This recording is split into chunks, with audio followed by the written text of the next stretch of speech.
Hello, ladies and gentlemen, and welcome to episode 18 of A Yank on the Footy. My guest today is the coach of the very recently successful San Diego Lions of the USAFL, Mr. Michael Ross. I'd like to welcome Michael to the show. Welcome, sir. Thanks for having us, Craig. It's great to have you. We've been chatting back and forth for quite a while, and I'm glad that we were able to mesh up our schedules here. Unfortunately, you have more free time right now than you want when it comes to footy. Well, Michael, I suppose that's why we got here, isn't it? Talking, because that's about all we can do. So, let's put our mouths to good use, I suppose. So you're coaching the team, and how many years have you been coaching the team? No, last year was my first year as coach. Last year was your first year, okay? Because you're That's also correct. Still playing with the team as well. Yes, I play cameos. You play okay. You're small cameos. You're to use a baseball analogy, you're a pinch hitter. You'll come in and something play for like a few that. minutes. Yeah. Okay. So you're originally from a looks like a very small town called Foster in Victoria, Yes. which is in the southeastern coastline there. That's correct. From what I saw, it looked like it had around 1,100 people in the town, so not a very big place. Very small. For those of us that are here in the United States, tell us what it was like growing up in a little small coastal town in Australia. Give us the tour. Yeah, well, I mean, those in Victoria, those small towns that go anywhere from, say, 300 people to 1,000, 1,500, like, scatter the coastline. So pretty much you're going to get the same thing in each town. But, we grew up as dairy farmers, so you're always sort of not even in the small towns. So, country football, the standard is, quite high. A lot of the best players are coming out of the country, have been for a long time. So I grew up in and around that area, played my junior football there, pretty much up until I finished school. So, pretty much it. So when you were a kid, and this is kind of the the standard question to ask. When you were a kid, did you ever get an opportunity to see a game at the MCG or what is now Marvel Stadium? Or Marvel may not even have been built at that point in time. No, I've actually been fortunate enough. Maybe not when I was a kid, but as a younger adult, I've actually been to 2 AFL grand finals, which was a very good experience. Fantastic. Now, you've done a lot of traveling, according to some of the information that I was able to get, and your wife provided me with some great information here. But there was one key element as you traveled around the world, is that the footy had to be nearby. It's not quite like that. It was more about where we would settle. If there's anywhere we were going to spend a prolonged period of time, I would like to know where the nearest football match, and that wasn't always possible. But that was always on the agenda. Once I landed, I'd do a bit of research or even beforehand. And, I was lucky enough to, train and play in a few sort of reasonably exotic locations. Yeah. I saw on the list that you played in Bangkok and also in Ho Chi Minh City. That's correct. And in Stockholm as well. So. Okay. Yeah. And were you playing with Australian expats there in those instances for the most part, or were they okay? Well, depending on where you were. So, largely, when you play football in Asia, it's largely expats, but they are, trying to integrate locals into the game, and that's, a slow process. But some of the clubs of getting some locals involved in the game. When I was over in Europe, it's there was more along the lines of what we have here in the US, around 50-50. So So you played in Thailand, you played in Vietnam, you were in Stockholm as well. What brought you to San Diego? Well, my connection to San Diego starts. My wife went to college here. So when we decided to move back from overseas, this was the place that she wanted to move to, and I was very happy to come along. Now, is she from Yeah. is she from Australia or is she from the U.S.? No, she's from she's California, born and bred. Okay. So it Yeah, was a homecoming for her then. All right, so that exactly. makes sense. All right, Yeah, and I've spent a little bit of time in San Diego. My grandparents wintered there when I was a kid, and spent a little bit of there time you there go. when I was in the Navy as well. Um, Right. excuse me. But your team had an extraordinarily successful year last year. I went through your scores of your fixture on the USAFL site, and the best word I could describe it was that you guys were a juggernaut last year. That Yeah. that Well, you yeah. you Yeah. had No, we had a very no, we had a very successful year. Relatively speaking, in Division Two, I think we went in 18-3, including the national championship. So that's fantastic. The only sort of caveat I put on the success of that team is that we have to keep it realistic that there was 8 sides above us in Division One, and there's more work to do. So hopefully, if eventually we can get some portion of our season back on track, we can start working towards the next 8 teams. So yeah, fingers so, crossed we can get back out there on the paddock sometime this season. We'll see what absolutely. happens. So because I have no idea the answer to this question, what is the difference Exactly. between Division One and Division Two in this regard? Look, if you look at I suppose the 8 teams are generally more established. They'll be successful more often. They historically, been there around longer, well run, that sort of thing. But in terms of the actual football, I think the gap has probably bridged, is coming together between 2 and 1. Because we Okay. had some success against LA throughout the season, and we lost at regionals by a kick to Seattle in the last minute. So those teams were in Division One. We got a little bit of a touch up against Golden Gate, but it was a good learning experience for our boys. But yeah, so there's like I said, there's something to look forward to there. Terrific. Yeah, and I don't have that site open anymore. I had a site open earlier where I saw that you guys were listed as number 9 on the chart, and I just wasn't sure what the Yeah, breakdown was there. So how long have the Lions been in existence? I think Lions, I'm pretty sure, were at the first regionals. Okay. It's either the first or second, but pretty much one of the foundation clubs. Okay. And so like they've been successful 2 Division Ones. I think that puts San Diego third in the overall count of championships. But yeah, like most clubs will tell you that they had their ups and downs in terms of participation and success and what goes on with it. And we just happen to be on the sort of the upswing at the moment. So hopefully we can maintain that and go on to bigger and better things.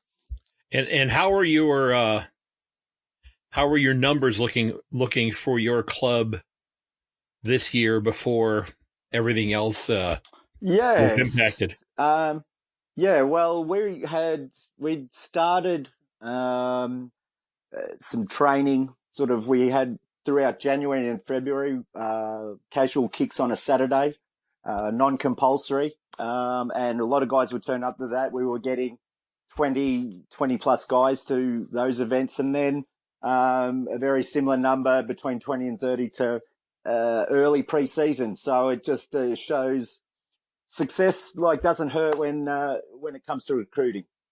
Okay. And when your club is going to be traveling like you did last year when you went to Sarasota, Yes. and Yes. That's a bit of a hike getting from San Diego to Florida there. How does that work in terms of the finances? I mean, I know you guys are not a professional club per se. Is that all out of pocket for the players to do that, or how does that work? Well, I mean, each club probably has a different sort of take on it. We saw that as a problem or a challenge. Sorry, probably not a problem. A challenge early on, going, one of the furthest to travel to Florida. So the club made a really big effort to raise the money that would cover everyone's hotels. So it's not fully covered, the cost, in terms of people still have to fly to Florida and get time off and Right, whatnot. right. But the club did really well. We stayed at a really nice hotel. We got looked after, and I do honestly believe it had some impact on us, being fresh and healthy, or relatively healthy, comes Sunday for the finals. Well, I know I looked at you guys. You played, I think it said 3 games on October the 13th, if I'm not mistaken. There's 2 games on the Saturday, and then every team will get a game Sunday morning, and then whether you progress to the final is whether you get the 4th game. So 2 4 so games. possibly but four games in 2 days is what length quarters do you play in the USAFL? I mean, are they 20 minute halves? Okay, 20-minute halves. So okay. So realistically, it's 2 full games across the 2 days, which is not done. Nobody does that. Right. So yeah. So you still have to be in great shape. And do they allow for unlimited interchanges then as a result of that? We don't. Yeah, we haven't quite got to the AFL standard where they have to slow the game down. Okay. So we don't have any limits on the number of interchanges. We're only limited on how many plays we can have on the interchange at any one time. So you're allowed 6. You're allowed 24 on your game sheet there. And then something I'm thinking about that is not in all the years, in the 4 years that I've been watching the game, I don't think. And I know they keep track of the interchanges. I don't think I've ever actually seen that statistic posted on the screen during a game. And somebody has to be keeping track of that. You mean our types of games or actual AFL? No, actual AFL. I've never seen. Oh no, I've never seen that. You can find the stats on number of interchanges. Yeah, right. Definitely, they had caps on that. Yeah. Yeah, but like during the course of the game, because you'll see, this person, he's 1 goal 3, and this person has gained, 67 meters so far in the game, and here's the heat map. But that's just one stat I've never seen show up on the screen before, and it's not really that important. But you get to the 4th quarter of a game, and you can't swap out any players. That could be a problem. Right. It's about managing it, I suppose. Exactly. Is what they were trying to do. Yeah. Yeah. So while we're on the AFL, I'm going to go ahead and just ask now, who do you barrack for? Go for it. I'm a Brisbane Lions fan. Okay. Now, did that come as a result of playing for the San Diego club, or was that a? Oh, no. So before it was Brisbane Lions, before the merger, Fitzroy. Yep. And Brisbane, Fitzroy. If I don't know if you know much about the 80s before the draft, there were zones, and the Lions were zoned to the area we were living in. So that was sort of a lot of the way people picked their team back in the day. Okay. Yeah. So, for example, the towns around us were aligned with the Lions, and if any good players came out of that area, the Lions would have the first pick. So that's how that worked pre-draft days. I actually did some research for an episode a while back on that when talking about the merger with Fitzroy and Brisbane. Yeah. And nobody else has seemingly seen the television show, but there's actually a show that's an Australian show that I don't know are you familiar with the actor Guy Pearce? I am very much so. Okay, well he's doing a I don't know if it's still on or not, but he had a detective show that he was doing called Jack Irish, and Yeah, I think I've heard you mention it. Yeah. I haven't seen it though. Yeah, it's and the three of the main characters on the show are these guys who are probably in their 80s who sit in a bar all day with their Fitzroy scarves on in the present day, reminiscing about how things were, 20, 30, 50 years ago. That's where I got my Fitzroy history. There you go. So, yeah, well, for a long time, it wasn't pretty much, there wasn't that much to cheer about back in the day, to be honest. Right. That might have been why they were in the bar so much. Yeah, pretty much. So, with your, you saying that your clubs are pretty much, 50-50 between Australian expats and Americans. Have you found yourself where you've actually been able to bring on, and do you have a lot of like active duty military that play with your club? Well, actually, I saw you were writing about this. We did have probably, I would say, 6 guys who have had some involvement in the military. So, guy from Australia, Rodney Weeks, gets a shout out. He's with the Australian Navy.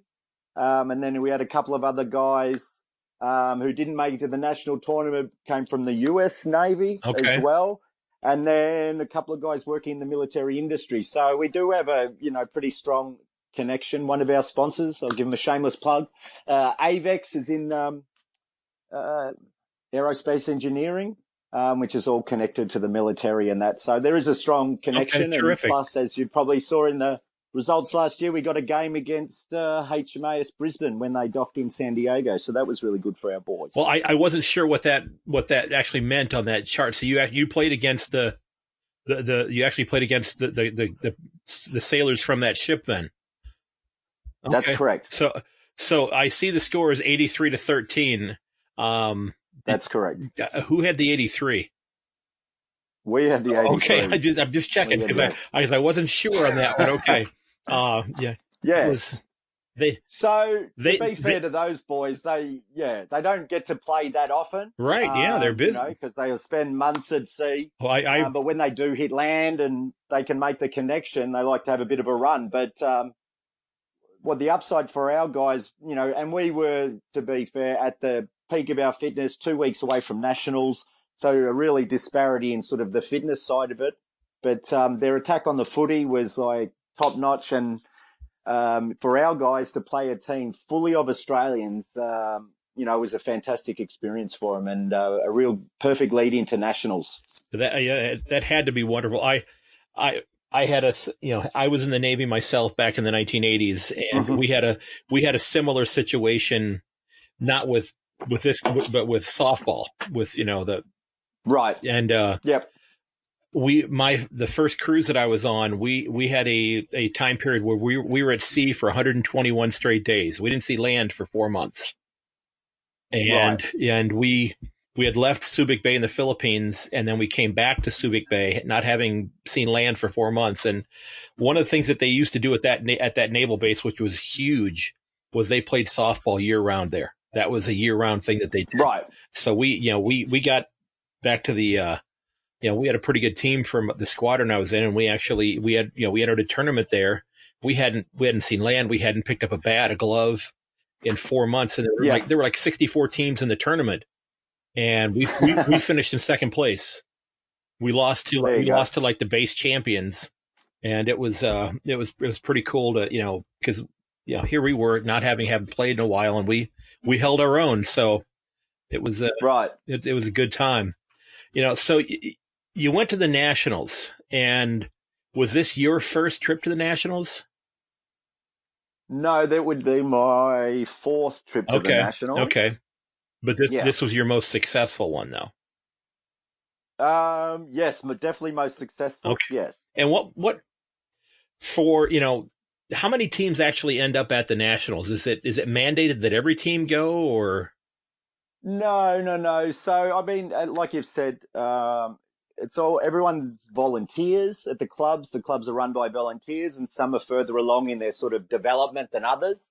Some are very well established, the big clubs in Division 1 and 2, but there are clubs that are just in that sort of embryo phase where it's a few people with an idea to have a kick and hopefully attract more people. So, getting a squad of 18 to 30 players together to travel across the country, especially in the early days, might be difficult. But I think somewhere in between, like, depending on the location of the tournament, between, say, 40 and 50 teams between men's and women's. Okay. I could be wrong on that, but in that vicinity, All right. Yeah. Now, have you, I know that the city of Phoenix has the Hawks that you mentioned before, and I saw that they also have a club called the Outlaws. Yes. Now, do those two teams play in two different divisions? I'm not sure. Okay. About their situation. I think it's but it all goes on your performances. So theoretically, you could be in the same division. Okay. For example, at nationals, there's anywhere between, in the men's side, for example, 4 and 5 divisions, depending on the teams. So depending on your results and your ranking, you may end up in the same, but quite possibly in separate divisions. Because I was just wondering that, had there, other than that one, as I had gone through the list of the different clubs, mm-hmm. I had not seen any other state or communities that had multiple teams. I mean, have there been instances? Yes. Have there been instances where there was that you remember where there's been a rift or something that happened on a club where a team split, or there was enough interest in the game that a second team grew there? Have you seen that happen? I suppose probably the best example is that I spent some time up in the Bay Area, and they've got a very well formed metro competition with between 4 and 5 sides of 12 to 16 aside football. So they've probably got the most organised competition that I know of, that I've seen. But not so much recently in terms of clubs that have got, I suppose the most recent example is Baltimore, Washington. So that was one club, and, they got so big that they've split into their separate clubs now. Now they're 2 separate clubs with apparently huge numbers on both sides. So, that's positive for the game, Now, if somebody is listening to this that's here in the States that has watched the game and has, maybe has seen this and thought, you know what, I played soccer all through school, or I played football, or whatever the case may be. And, what advice would you give to them to try to get a club going in their community? What's the best advice you may have? Well, yeah. Well, I've thought about this, and like listening to the different people talking on your show and others, that I honestly don't know how the people who start a club from scratch actually do it and maintain it in those early days, trying to cobble people together to do all sorts of tasks. It must be tremendously difficult. I thought my job was challenging enough when it was, the base is already there and you're trying to improve it. But starting from scratch is very hard. All I could say was, if you are the local and you're obsessed with the game and you wanted to start your own team, would be to find some, even if it's Australians not to play, but to just give you more information about how clubs work and, what people are looking for at the club and things like that, because that's half the battle, is showing that you've got something really worthwhile doing. And if they give it a chance, they'll, and you've probably heard it said on your show where once people get, have a real go at it, they addicted. So, you've got to get into that, but very hard to start from scratch. And I honestly, I don't think I have the answers. No, that's okay. That's all right. Now, as far as your own team, because as you said, you have turnover where, people, might transfer, leave jobs, might, have families where they realize they don't have the time to devote to it that they can. When it comes time to replenish your team, what do how do you go about recruiting and retaining the players that you have so you can continue to build that? What are some of the things that you do? Yeah. Well, I suppose for us, it's part of it is luck. The people who arrive in your city, arrive in your town. We were very lucky enough. A guy walked in off the street on Anzac Day. Michael Coffey, who went on to win our best and fairest goal kicking and one of the best, I think, best player at the tournament at Nationals. So that's a guy who just walked in off the street.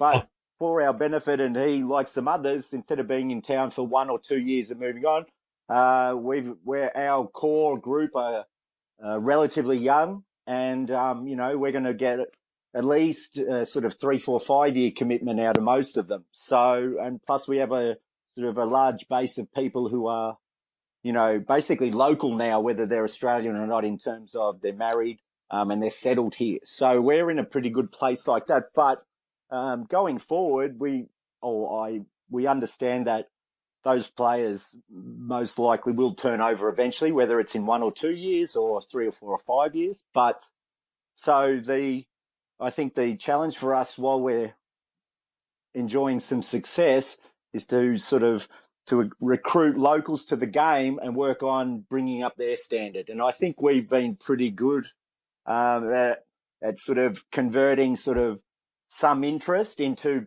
players who want to stay at the club and, be a part of it going forward. okay.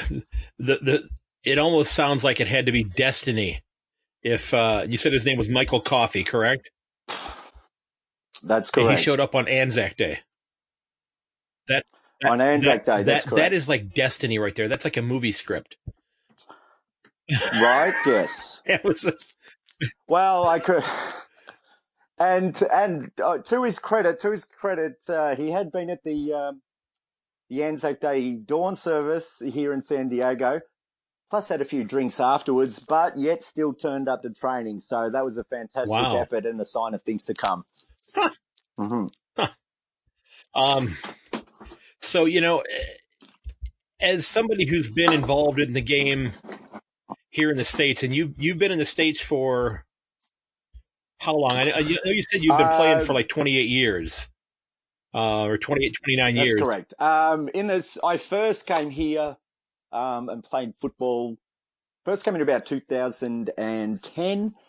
Probably didn't get the chance to play football till about 2012, and then on and off. But I've been here full time since 2017. Okay, so only a couple bits and pieces, but it all adds up. Okay, so since you've been involved with the club for a couple of years, and where do you see footy in the United States right now, and where do you see it in a decade?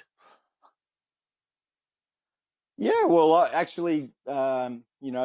sent you some links of the stuff that I've been reading, which I've had too much time on my hands to do, which we all have, I suppose. Right. But look, I suppose in terms of the clubs that are successful, it's, whatever that means for your club is to take that next step, whether it's, recruiting enough interest and players to have a reserve side or get interest for a woman's side or, even junior football or things of this nature. We should always be thinking bigger, So getting clubs, things like getting the arrangements for fields and stuff like that better organised and coordinated. So there's a lot. Look, the standard's always improving from, the last sort of 10 years of the game, even to a point where the top end is sort of breaking away at the middle, and not in a bad way. It just means that the good sides are doing things right, and it's up to the ones who are following behind, us included, is to work out, that's our challenge, to work out what they're doing, and see if we can bridge the gap. See if you can join them. Yeah, that's the challenge going forward. Okay, exactly. Now, last year was your first year as a coach. Yes. What did you find to be your biggest challenge as a coach in your first year doing that? Probably time management. I was never, as a player, I was always a little bit fashionably late. Okay. and having to break that side. So redefining early for me, because, for example, if you were there. I like that line. I'm gonna write down redefine early. So as I was saying, what did you see as your biggest challenge? You said that time management, redefining early. As a teacher, I like that statement right there. That's I in my classroom I have like 450 quotes hanging up on the walls on 8.5 by 11 sheets of paper. Yes, you may get a quote up on the wall with your name on there with that statement there. Wow. Redefine early. You'll have to. I like that. Yeah, you'll have to take a photo and we'll put it up on the page. That is great. So what did you then find to be easier than you thought it was going to be as a coach? What did you go, oh, this is so? I looked at that. I looked at that question and I thought, I don't think anything was easier. Okay. It was either at the level you would expect or more difficult, and more often more difficult was in, more time intensive or, something like that. So, adjusting from being a player where it's just about you, and then player coaching where you've got to still get yourself organised somewhat, but you're also looking after all the other boys. So, getting sort of there early, and not early for a player, early for a coach, which is usually an hour before the players. So, yeah, that was tough for me, but we're, hopefully improving all the time. All right.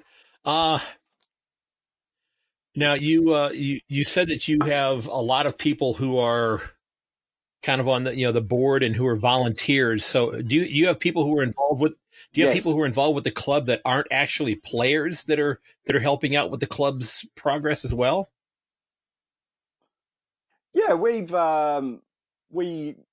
last year we did, one of the guys who was sort of instrumental in recruiting me or getting me involved to coach was a sort of an ex-player.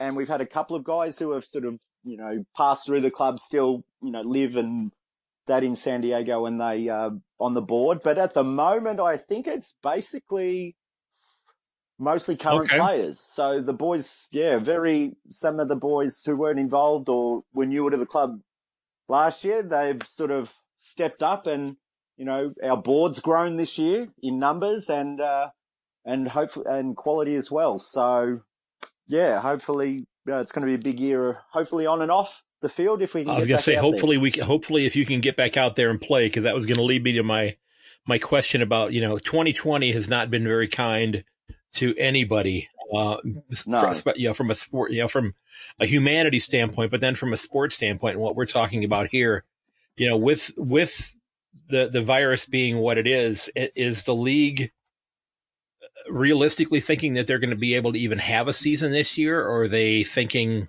this just may be a lost cause?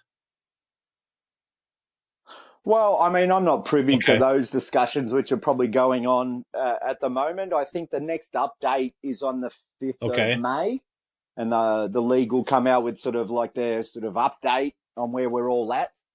I've been having a look at the scheduling, and the last update said that the goal was to be able to have 6 weeks of preparation before regionals. Now that was set to be in early June, July.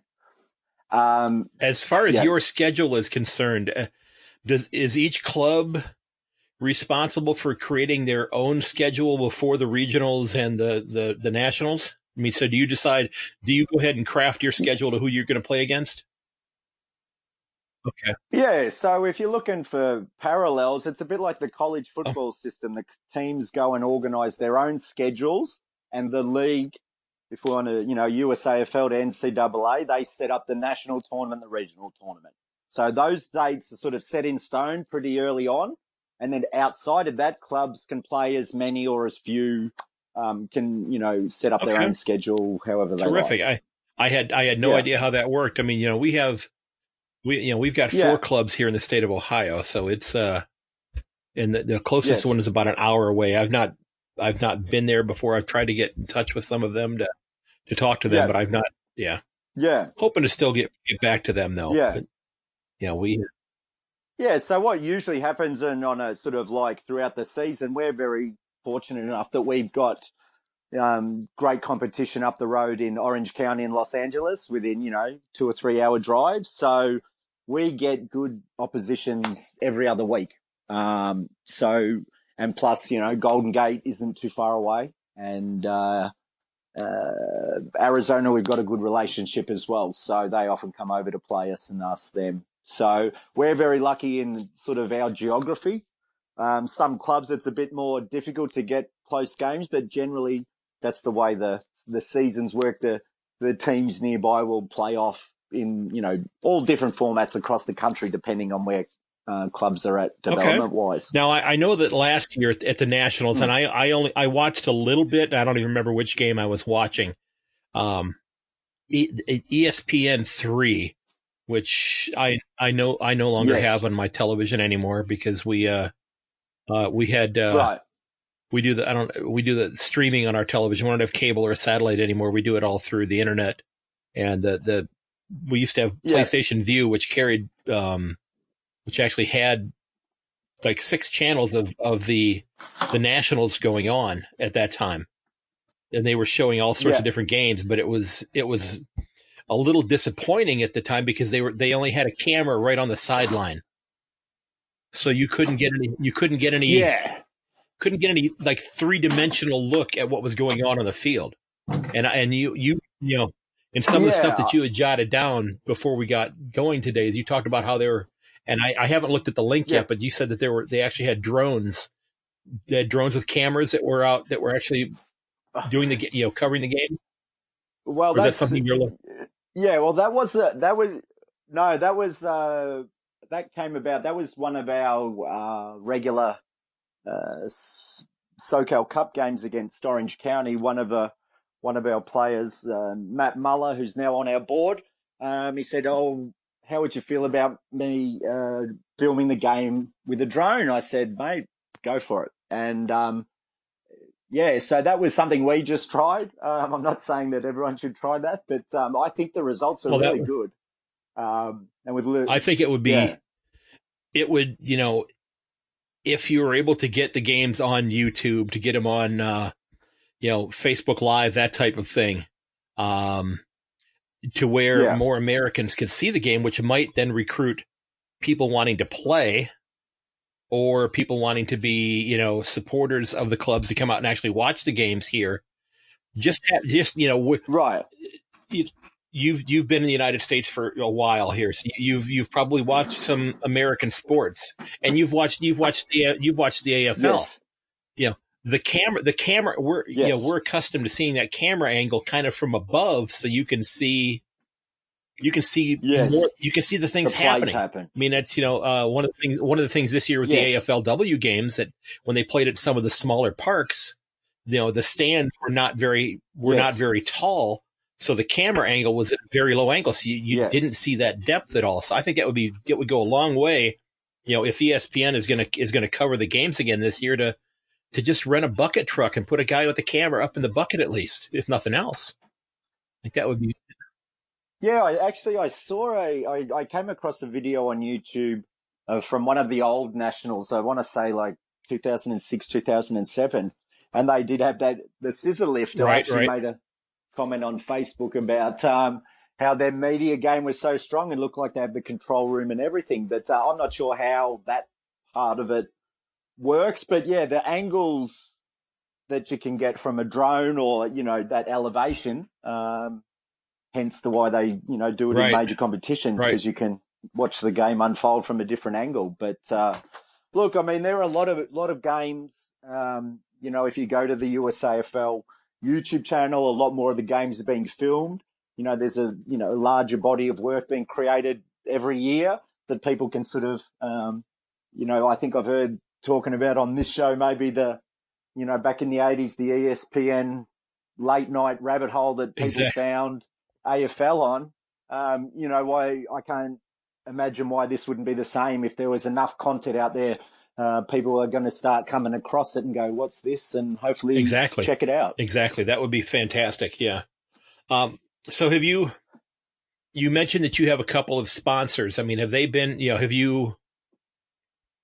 is that something that you've had to go out to them, or you have groups that are looking to help out with this club, this game, because they have an interest in the game itself? Yeah, well, like the two sort of major sponsors that I mentioned, Avex and Kitchen Fifth and Tap. Avenue, Yep. yeah, bar and tap. But most footy clubs will have a bar relationship. We're just trying to sort of take ours to the next level and turn it into the de facto clubhouse. So, they've been really good with allowing us to put our games on TV and, put the Nationals on TV and the AFL finals on TV and stuff. Like, a lot of bars won't do that when there's, NFL games and basketball games on and etc. So are they kind of the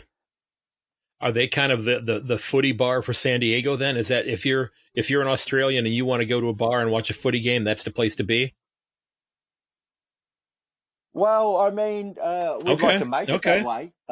It's a really nice little community bar, and I think it's a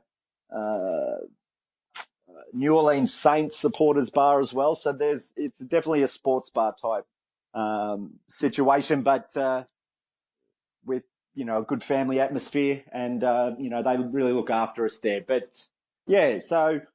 But recently, we haven't had a lot of sponsorship. A lot of the funds have been raised from the dues from the players, and the club, made it a point to sort of try and lessen the load financially on players, and hopefully that could either attract more players to the game or take pressure off your current group and allow them to sort of perform a bit more. They can make more games or whatever if the cost isn't so high, as we spoke about with the hotels at Nationals. I do think it had an impact, or does have an impact. I'm going to take a second here and look this up because I want to make sure that I get it right. I think that the game here in the States is I think geared for some growth because I'm talking to a handful of people in the USAFL. I mean, I've never been to a USAFL game before, but I've interviewed a handful of people because I want to help to expose the game to people who are listening to this show, even if they're people in Australia listening, because about 60% of my listeners are from Australia. Yeah, and I want to have them know and realize that we give a darn about this game over here, but we have a couple. Podcasts that have gone specifically or have been created specifically for the USAFL.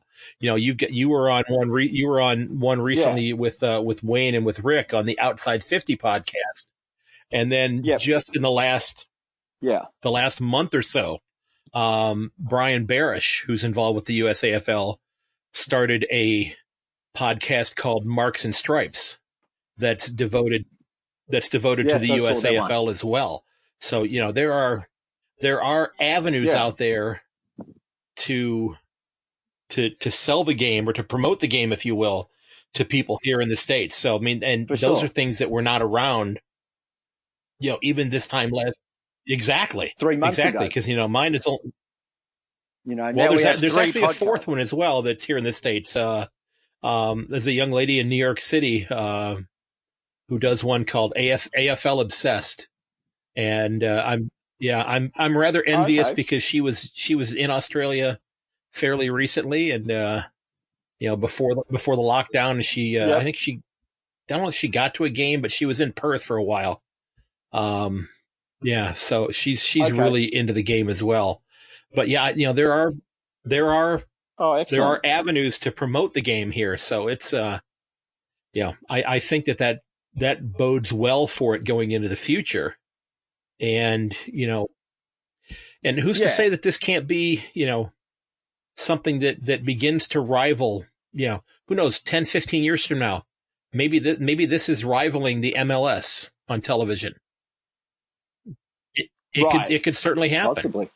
It could definitely happen for sure. So, I don't know. I'm excited about it. No, I'm head over heels in love with this game. It has been something that is, it's supplanted pretty much any other sport that I'm watching. I'll still watch the Cleveland Browns. I'll watch it. But baseball's not being played right now. But I didn't. The last few years I've not watched nearly as many baseball games as I normally do because I'm watching footy instead. So it's been a great discovery for me, and I'm thrilled to be able to talk to folks like you who love this game and want to bring it to more people, whether they be expats or whether they be Americans who are learning the game for the first time. I think that's a terrific thing. Yeah. So I didn't know if you had any other things that you wanted to close with, because I think we've covered everything that we had on our list. Well, all I would say on that topic, those things like the increased exposure, the more games that get onto things like YouTube and other, avenues, more people are talking about footy, like you said, 3 to 4 podcasts in the recent past when there was 0 6 months ago. So, I really think we scratched the surface with the things we can do with the game. Clubs can all, everyone, no matter what your position is, whether you're winning or losing, should always be looking to do it a bit better next year, whether that's get a better team together or raise more money or become, more professional at board level, whatever it is, recruit more volunteers.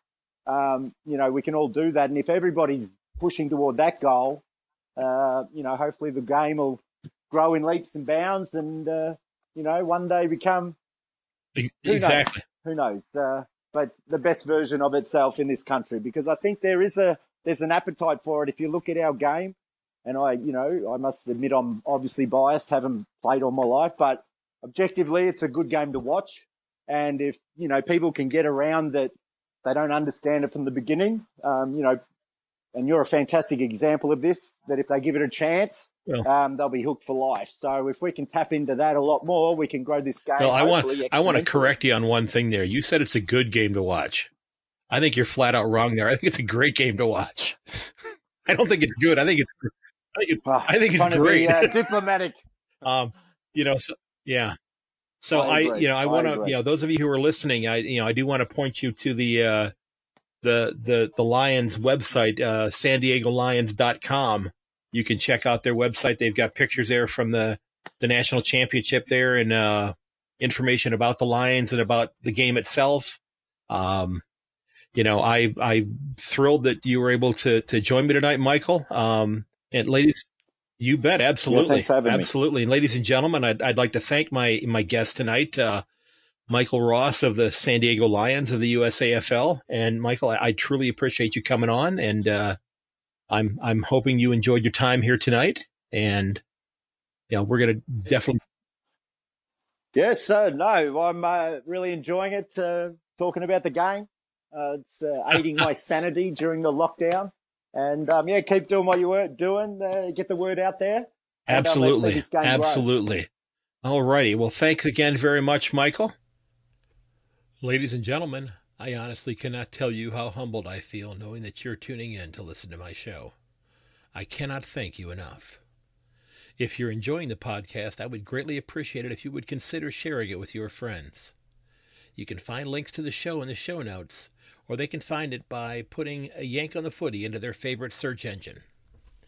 It's available on pretty much every single podcast hosting platform out there. Don't forget that while you can find all of the episodes of this podcast on ayankatthefooty.podbean.com, as I mentioned, you can find it at your favorite podcast provider. Now that you've listened, I'm hoping that you would consider giving me a review on the podcast host that you're using.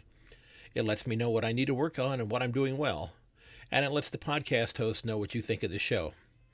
And I would love for you to consider reaching out to me at ayankonthefooty@gmail.com and on Twitter at @yank_on, as well as on Facebook and on Instagram at a yank on the footy.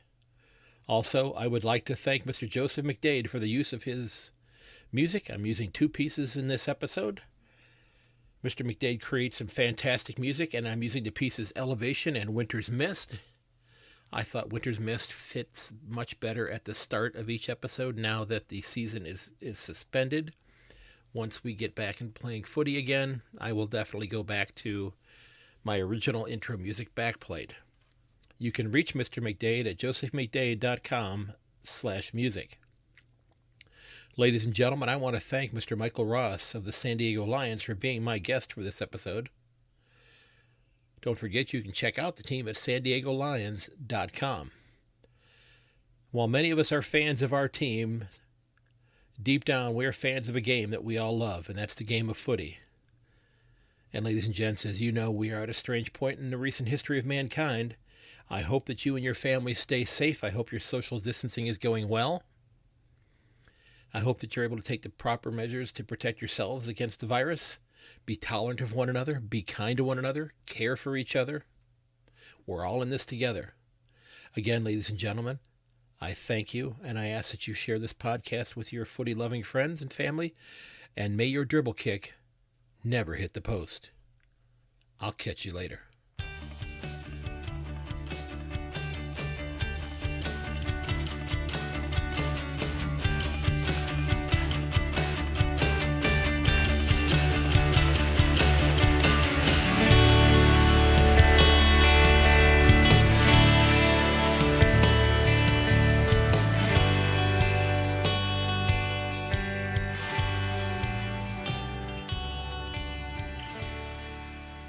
This has been episode 18 of A Yank on the Footy, and my guest was Mr. Michael Ross, the head coach of the San Diego Lions. Don't forget that you can reach me at yank_on or at ayankonthefooty@gmail.com. You can also find me on Instagram and Facebook at A Yank on the Footy. Again, thanks for listening, and please consider sharing the podcast with your friends and family. Until next time, ladies and gentlemen, goodbye.